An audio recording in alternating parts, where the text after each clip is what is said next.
Diobass Info TV, nañ dox ak Diobass. Monsieur l'inspecteur du département,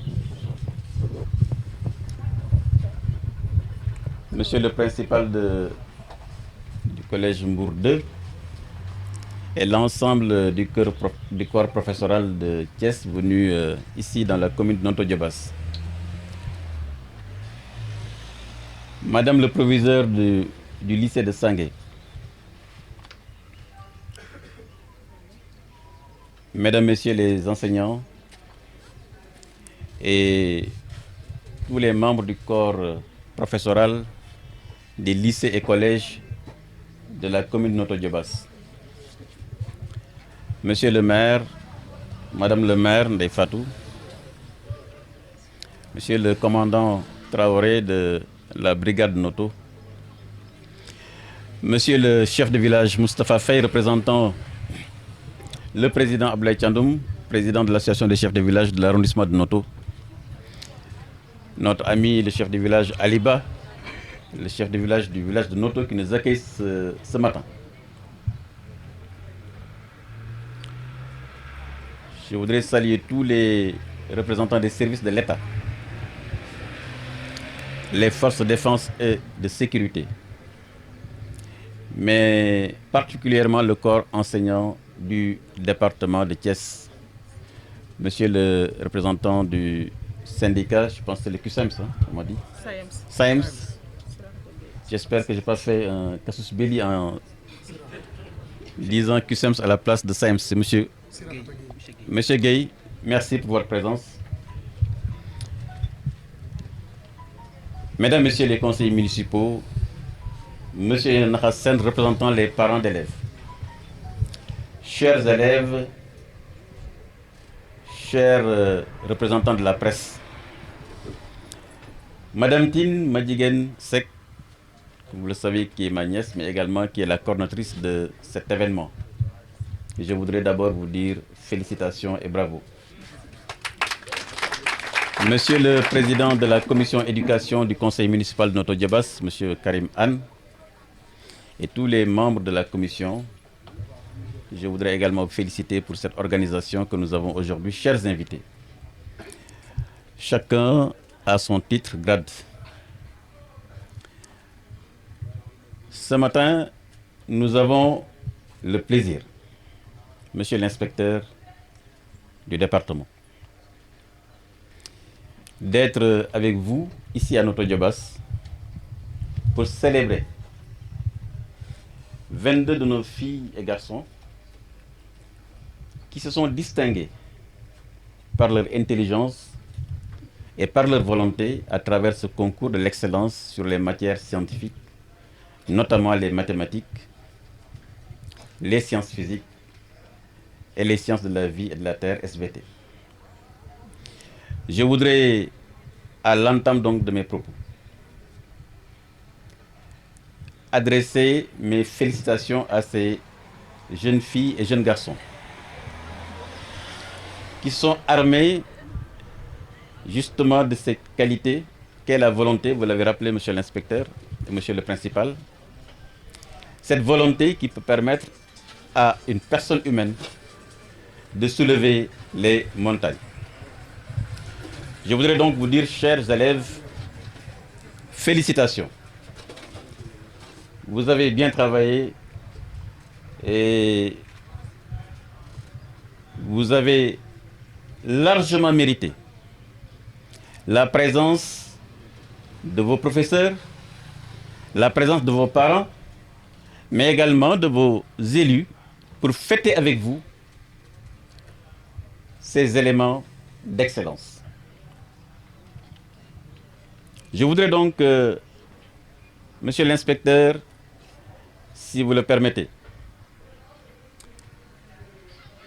que vous soyez notre interprète auprès du ministre de l'Éducation nationale, M. Mamadou Talla,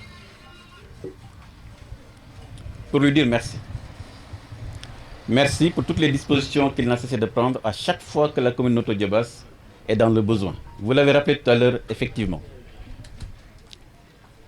En tant que maire, j'ai adressé une correspondance à l'inspecteur d'académie qui vous l'a imputé pour que nous organisions dans les meilleurs délais, ici à Noto, une voire des journées où nous allons évaluer notre système éducatif. Parce qu'effectivement, nous avons constaté, notamment dans les écoles primaires, un déficit de résultats. Il y a plusieurs motifs qui nous sont évoqués. Mais nous pensons qu'en réunissant les enseignants, les parents d'élèves, les élus locaux, l'administration, notamment l'inspection, nous devons pouvoir diagnostiquer pour identifier ce mal et l'éradiquer. Parce qu'il n'est pas acceptable dans un terroir ou dans un territoire qu'on néglige le capital humain. Et notre Djobas, dans l'histoire, a eu à présenter des élèves au concours général. Je peux citer un Sénégalais que tout le monde connaît, qui est le jeune Barthélémy Faye, qui a fait ses études ici, dans les écoles primaires de notre Djobas, et qui a été major, qui a eu le premier prix au concours général, et aujourd'hui, il est agrégé de lettres, agrégé avocat international, et il a fait ses études dans les écoles primaires, notamment l'école primaire de Babac. Donc cela veut dire simplement qu'il y a quelque chose qui s'est passé, que nous devons identifier et solutionner. Au niveau des infrastructures, nous avons quand même eu des avancées exceptionnelles. Ça a été rappelé tout à l'heure, quand vous avez l'entrée en 6e avant, je suis obligé d'aller à Thiès pour poursuivre vos études. Aujourd'hui, nous avons plus de 9 collèges, vous l'avez rappelé, monsieur l'inspecteur, plus de 33 écoles primaires, nous avons 2 lycées, donc aujourd'hui, 3 lycées. Aujourd'hui, un élève peut naître à notre Djobas, faire ses écoles primaires, son secondaire, faire le lycée jusqu'au baccalauréat. À notre époque, ce n'était pas le cas. Donc cela veut dire que l'État a mis à la disposition de la commune les infrastructures qui permettent justement aux élèves d'avoir une éducation de proximité. Pourquoi donc, dans ces écoles primaires, nous avons un déficit de résultats? C'est justement cela que nous allons étudier avec vous. Et nous comptons beaucoup sur votre soutien pour que nous puissions le résoudre. Parce que pour nous, l'éducation est non seulement le ciment de la société, mais l'éducation, c'est une question d'équité et de justice sociale. Donc oui, monsieur l'inspecteur, nous allons l'organiser selon votre calendrier dans les meilleurs délais, avec tout le corps professoral, dans une démarche de partenariat, pas d'accusation, mais de partenariat pour qu'ensemble nous puissions trouver des solutions, puisque c'est cela notre rôle de tous les jours. Je voudrais donc, à l'endroit de ces élèves primés, avant de féliciter Madame Madjiguène Seck, les inviter à s'armer de 2 qualités essentielles. L'humilité et le respect. Chers élèves, respectez d'abord vos parents. Respectez d'abord vos parents. Respectez vos enseignants. Vous ne pouvez pas, sans respecter vos parents et vos enseignants, respecter la société. Or, un citoyen, c'est un homme ou une femme qui respecte les lois, les règlements, mais également les mœurs de la société. C'est pourquoi je voulais saluer la présence du commandant de gendarmerie, qui incarne le symbole de la sécurité. Puisque sans sécurité, on ne peut absolument rien faire. Si nous regardons le Sénégal aujourd'hui dans l'environnement dans lequel il est, au niveau de la sous-région, nous devons bien veiller à consolider nos institutions. D'abord nos institutions éducatives, mais également nos institutions, l'État tout court. Parce qu'on se rend compte avec la Covid qu'on vient de traverser, que quand tout est par terre, la seule chose qui reste debout, c'est l'État. Et l'État, c'est qui? C'est l'école, puisque pendant le Covid, l'école a continué à fonctionner, la santé a continué à fonctionner, le système de défense et de sécurité a continué à fonctionner, puisque sans cela, ça aurait été la fin de tout. Donc nous devons tous, et particulièrement ceux-là qui se meuvent dans l'espace politique, moi j'appelle au sens de la responsabilité. Parce que le jour où l'État s'effondrera, Ken Boutimouch, ceux qui pensent qu'en brûlant le Sénégal, ils vont échapper, ils se trompent, ils seront les premiers à être incendiés. Donc, ce qu'on nous a légué avec tant d'efforts et de sueur et de sang, nous devons faire en sorte justement que nous puissions préserver cet État qui est le garant de chacune et de chacun d'entre nous. Donc, chers élèves, armez-vous de l'humilité et du respect de vos parents, de vos enseignants et de la société tout court. Aux parents d'élèves, ça a été dit tout à l'heure, Nahassen, vous qui représentez les parents d'élèves, je voulais vous exprimer notre gratitude et notre reconnaissance. Puisqu'en définitive, la maison est la première école de l'enfant. C'est pourquoi les parents d'élèves, vous avez un rôle essentiel, l'inspecteur l'a rappelé tout à l'heure. Si les parents d'élèves ne jouent pas leur rôle, naturellement, l'école ne peut pas fonctionner. Oui, M. Karim Anne, président de la commission, vous avez raison. C'est ma mère qui n'avait pas fait l'école qui m'encadrait. Et pourtant, elle n'avait pas fait l'école.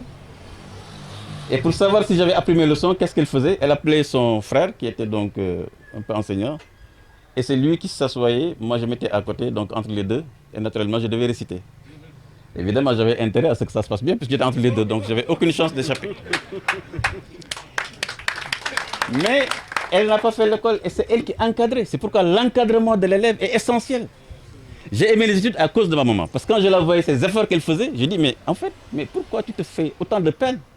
Elle me dit, d'ailleurs, à l'époque, elle voulait que je sois enseignant. Donc, vous voyez, j'ai raté ma vocation. Donc, elle voulait que je sois enseignant parce que elle, c'était son rêve. Et donc, l'encadrement des parents, il est essentiel. Oui, nous sommes dans un milieu où nos parents n'ont pas beaucoup de ressources.